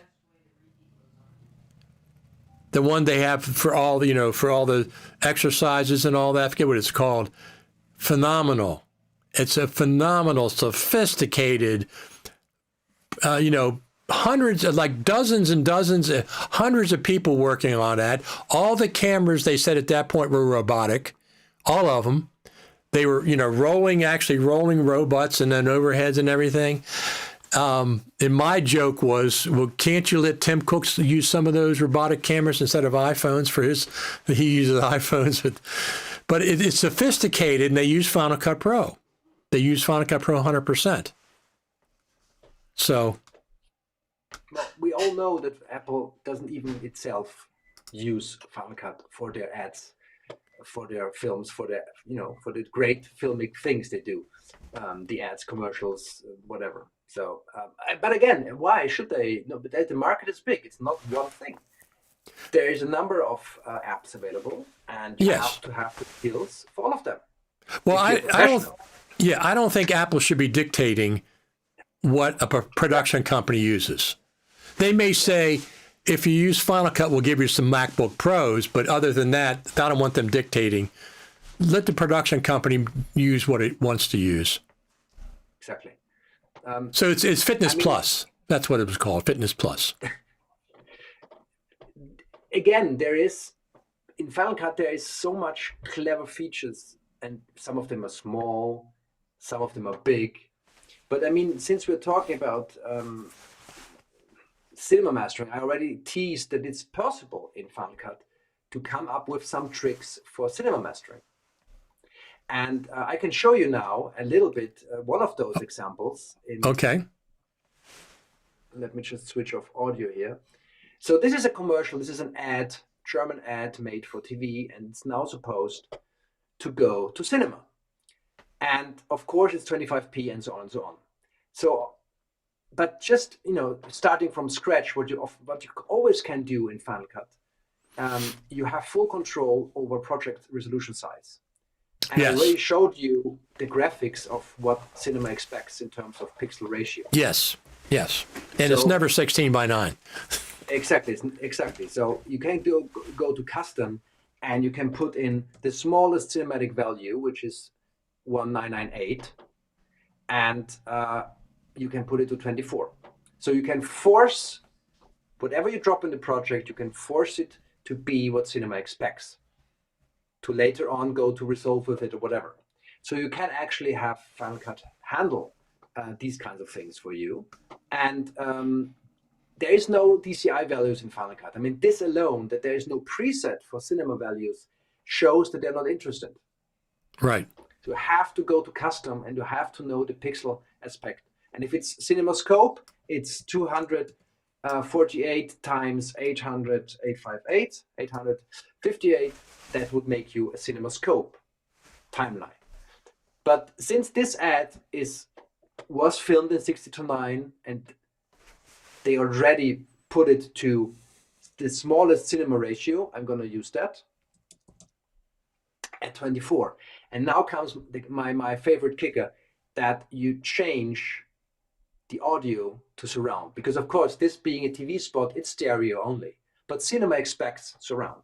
Gotcha. So if you force a project to kind of be cinematic, let's call it like this, and you drop in this clip, the first thing that happens is it gets automatically conformed to 24p without doing anything. This has already been changed to 24. The original you can see in my browser is 25, but here, just by putting it in, you can check. I don't know if you can see it, but it says 25 converted to 24 here. I'll be darned. So it's already rate conformed. Of course, that means it gets a little longer. This is exactly what Cinema Tools in the old Final Cut Studio did. They put Cinema Tools in Final Cut without telling anyone. This is exactly because they do a metadata switch. It doesn't get re-rendered. They just stick to the metadata, and this is where Final Cut is super clever. They change a metadata to change a frame rate. That's it. No rendering. Of course, if I export it, I have to render it because of audio and stuff. But as you can see, it fills the screen. Because if this was 60:9, I would be very concerned about those inserts being cut off. If you put 60:9 in a smaller container. Yes. This is why they already mastered this in cinema format. But now let's go to audio, and I have to be careful not to play back audio to not give you all kinds of echoes and kill your eardrums. Right. But this is a neat little trick. If you go to audio here and you find the pan, and you might need to open it up, and you go to the pan mode, and then you go down, and this is a super old feature from the Final Cut Studio days. So again, they put a Soundtrack Pro feature into Final Cut without telling anyone. In here, you go to surround, because our project is a surround project, right. And you can switch it to, either build me basic surround for this, or create a space where you have full control of dialogue coming from the center in front. This is what I always choose. Okay. It tells you exactly, if you hover over it, it tells you exactly. So I create space, and that's it. That's it. If I play this back, you will see already 6 channels playing instead of stereo. And there you go. And of course you have control. You can, and this is the best feature, you can move the little button around, which means in real time it changes the feeling of the surround. So you can move the button more to the front, which for stereo sources I would strongly recommend, because it's mainly coming from the front. The mix is coming from the front. So this is a great feature where you can very quickly adapt a 25 or TV spot, which was not filmed for cinema in resolution, not audio, not done for cinema surround. And one last thing, it might be probably too loud for cinema, so watch out and be around -6. So do turn it down a bit, just to be sure, because in cinemas everything is very loud usually. Right. And that's it. So we already did most of the work, and now all I need to do is to jump to Resolve and actually do a DCP in the delivery tab. But I prepared everything. Resolve doesn't have to do anything now. Final Cut makes sure that it looks as intended, it sounds as intended, it's all there, it's frame rate changed, it's converted, it's conformed, it's all there. And that's amazing. That's amazing. Yeah. Yeah, I mean, I knew it did conforming frame rates, but I didn't realize. I never thought about using the surround sound. So what does it do with just 2 channels of stereo? What does it do? It's super sophisticated because it takes certain frequencies. It knows where dialogue is. So it understands dialogue frequencies. Okay. It puts those frequencies mainly in the front. Okay. That they come from the center speaker and from the stereo. Okay. Speakers. Okay. All the other frequencies it pushes to the surround speakers and the subwoofer. It's very clever about that, and you have full control over how strong this effect is. So of course it does not kill the need for a professional sound engineer. Right. No, of course. This is the poor man's solution, but it works. It works, especially for commercials or ads. And the frame rate conversion is the big thing about the frame rate conversion, and this is what Cinema Tools back then did. It does not only conform the image, it also conforms the audio. So it speed changes audio and image. So they are perfectly in sync. Resolve does not do that. You can conform a frame rate. Right. But audio is still the same. So you have to do it manually. And this is where all hell breaks loose. That's, I mean, I don't think anybody is under the illusion that Apple is really interested in or worried about doing Hollywood movies at this point. I mean, not the full package, some of it, but it's there. Like you just. The answer was clear that they wanted, they were there, they wanted it, they saw it was possible, but they also saw it does not sell because they don't buy licenses for that. They are not the masses. Just because 6, 7, 12 studios have it does not give anything back to Apple in terms of money or prestige. Right. So, but I know this is a big feature for you, as for many, there should be the option for Pro Tools, a better workflow to talk to other apps. Yes. Or at least put Logic in Final Cut. Yeah, here's I'm a big Logic user. I use it all the time. I use it for doing audio podcasts. It's so much better than Final Cut. But I also use it in my recording studio. I in the 80s and the 90s, I never did any video editing. It was all about a recording studio, reel to reel, that I still have. Logic, you can go with XML from Final Cut to Logic, but you can't go from Logic back to Final Cut because Logic does not care about the video. Logic uses typically, at least it used to, it uses an older version of XML. It does not care about the video, so you can't go back. It gets messed up. But it's the same with Resolve. Resolve also doesn't support the latest version of XML and doesn't give it back as well. So it stops at some point. But also in terms of Logic, in Logic you have, and that's puzzling for me, in Logic you have a feature where you can export an AAF for Pro Tools. So Logic can actually export AAF. Right.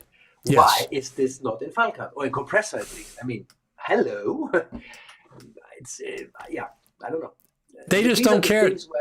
They don't care about.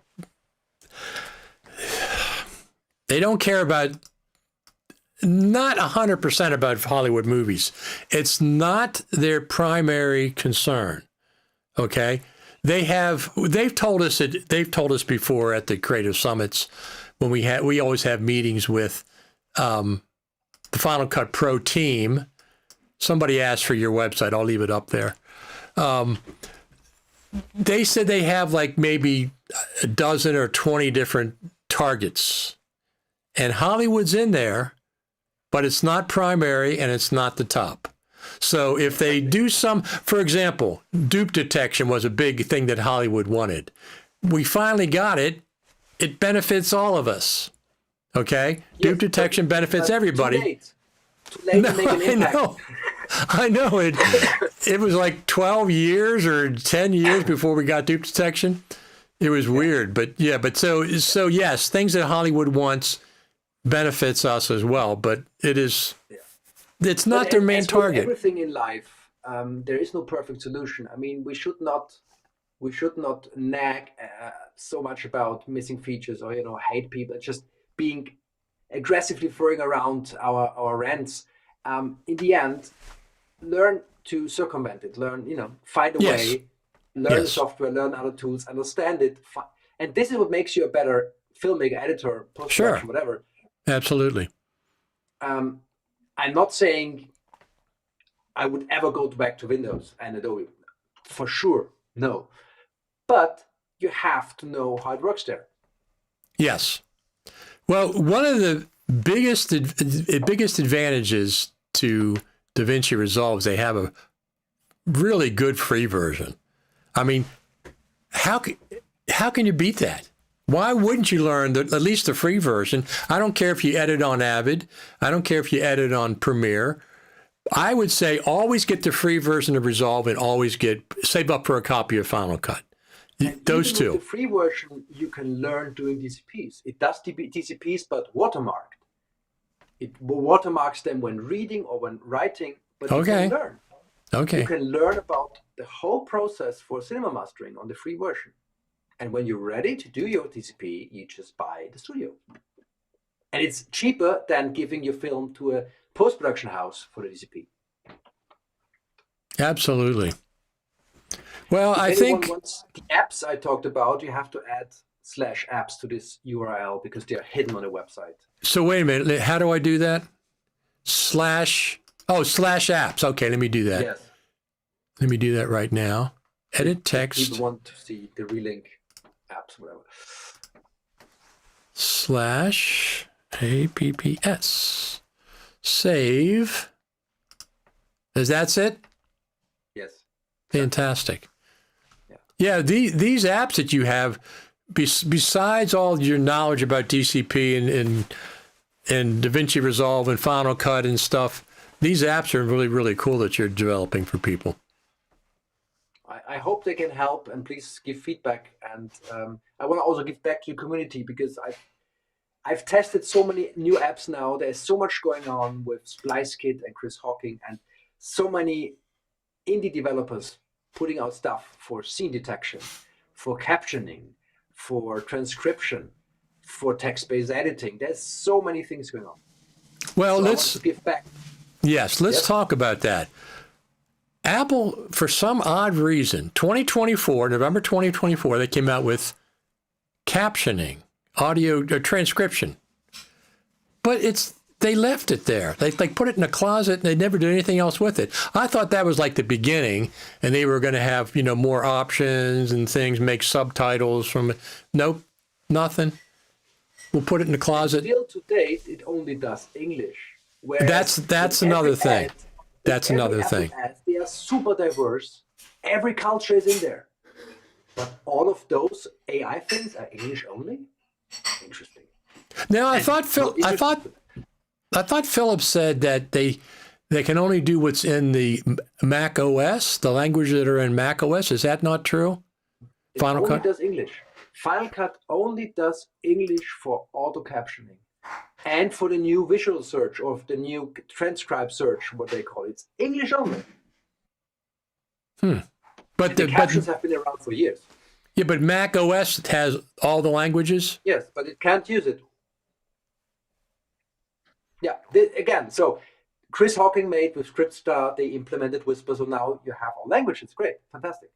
But why does this simple feature need a third-party developer? Yeah, you're absolutely correct. But let's see what happens. There is no way of. We can only talk about things, and maybe something comes up. But again, there are ways around it, and I think it's a good thing that Final Cut is such a. Let's say, I don't know. It's a construction site. It's good because the community of indie developers, not only can they make money with it, but they can maintain features that Apple can't. They can put out updates. They can just dive in. And this is, I think, the great thing. This is fantastic. And I don't see Final Cut competing with Resolve at all. Resolve is a huge professional package. Yes. You can choose what you do. But again, editing is still, for me, the most fun in Final Cut. And like I showed you, there's so many clever features that Resolve doesn't have. Right. I agree. I agree. But I mean, there's plenty of features that Resolve has that I wish Final Cut, just dual But what timelines. I'd Resolve love to does have. not have is Yeah. exporting good XMLs that you can actually manipulate. And this is the thing where there is so little plugins and tools for Resolve because you can't look inside the code. With Final Cut, you can because it gives you an XML and it's all in there. Every effect, every keyframe, every manipulation you did. And if you're clever and know how to work with that, the sky's the limit for ideas, as long as it's based on this. Yeah, so people are going to dinner. Let's not, I don't want to talk too much. I just want to show you in 2 minutes, if you want to try DCP in Resolve, how you get there in Resolve. Okay. I think that's for many viewers that might be interesting. So the first thing that you should do in Resolve is you open up your project settings, which are, of course, the little cog in the right side, bottom corner. Yep. And for DCP, and this is the big difference, we already saw it in Final Cut. Final Cut had no presets. Resolve does have all DCP presets, as you can see here. So you choose the DCP preset here. You can also choose the frame rate here. More importantly, you have full control over color management, where you can choose DCI P3 as well, and all kinds of HDR standards. Again, something where Final Cut just gives you no choice.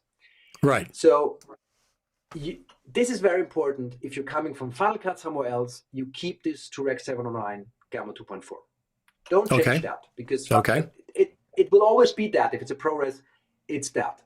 Okay. And again, you do have the option to ignore it and set it up.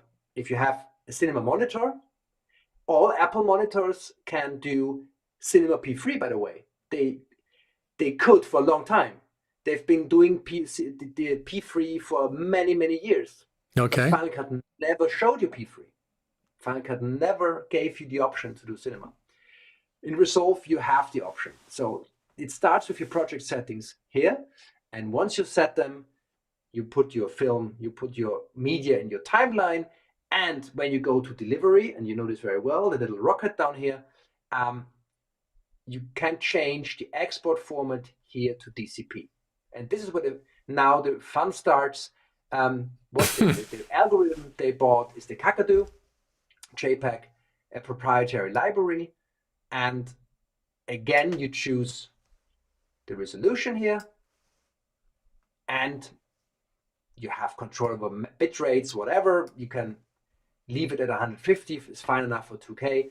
And for audio, you can put it to your timeline track. And if it's a 5.1 track, you can use 5.1 here, and so on, like this, 5.1. In addition, and this is again what I mostly miss in Final Cut, is the master bus. There is no audio normalizer for an export. It would be enough for Final Cut to give you an EQ or something when you're exporting. Absolutely. And in Resolve, you have this.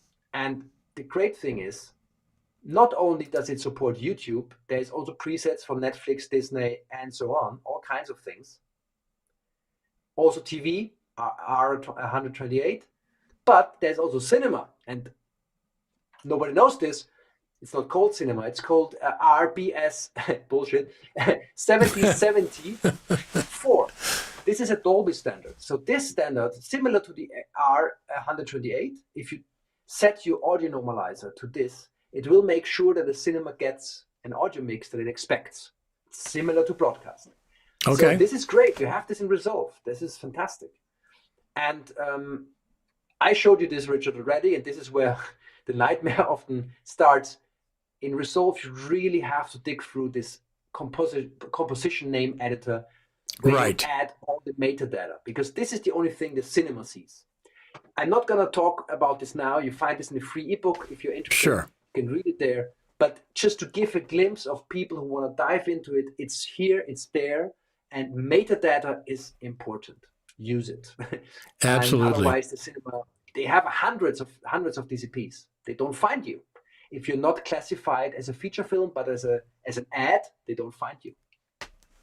So one question I had with the settings, in the sound, there was two different 5.1 surrounds. There was a plain 5.1 and a 5.1 film. Film is analog film, optical sound. Ah, okay. I don't know why it's still in there, because Okay. Resolve is not meant for analog film. There's no machine that translates your edit. Anyway, it's maybe one of the old skeletons that's still around. Gotcha. I gotcha. So I interviewed Grant Petty at NAB a couple years ago. I got to meet him. He's a really, very nice guy. He gave me like 5 minutes. We were on camera. One of the things he said that I didn't know was Fairlight was Windows when it came over. So he had to transcode it, whatever they do, so it works on the Mac as well. That's why it has the most bugs. In Resolve, from everything, if you compare all the tabs, Fairlight has by far the most bugs. Very cool. Well, did you have fun today? Too much information. No, you did a really good job, because obviously a live audience has a wide variety of different people that are interested in different subjects, but you stuck to just some good information, but not too deep and stuff. And, when we have some other things to discuss about Final Cut Pro, whatever they're going to do with, what do you think they're going to do with motion VFX? Any idea? I have wet dreams about a good scenario, but I fear that it's not going to be that. Well, but I mean, they're not doing anything with it and just leave it as is. You mean leave motion VFX as is? Yeah. Yeah, just but as an optional app subscription people can use. Okay, that would. But here's the thing: when they did the Apple Creator Studio, they have premium content for Pages, premium content for Keynote, premium content. Apple doesn't have any premium content. Okay, so I think this is going to be, at least some of it's going to be Apple premium content to get people to subscribe. It would get me to subscribe if they had enough of motion VFX, because motion VFX is premium content.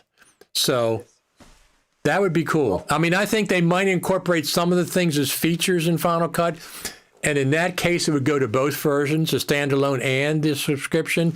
But they're obviously going to have some of the motion VFX premium titles and other things. I don't know what else they got as premium content that's only going to be available in the subscription. That's what I think. Historically, like Resolve, they bought in many things. They bought Logic, like Blackmagic bought Fairlight in. They bought different aspects of features. So in the end, who knows? Many things they bought showed up years later, or like I said, as a silent addition to Final Cut, where there's a little bit of Soundtrack Pro in there, a little bit of cinema tools. It's there, but who knows about that? Yeah.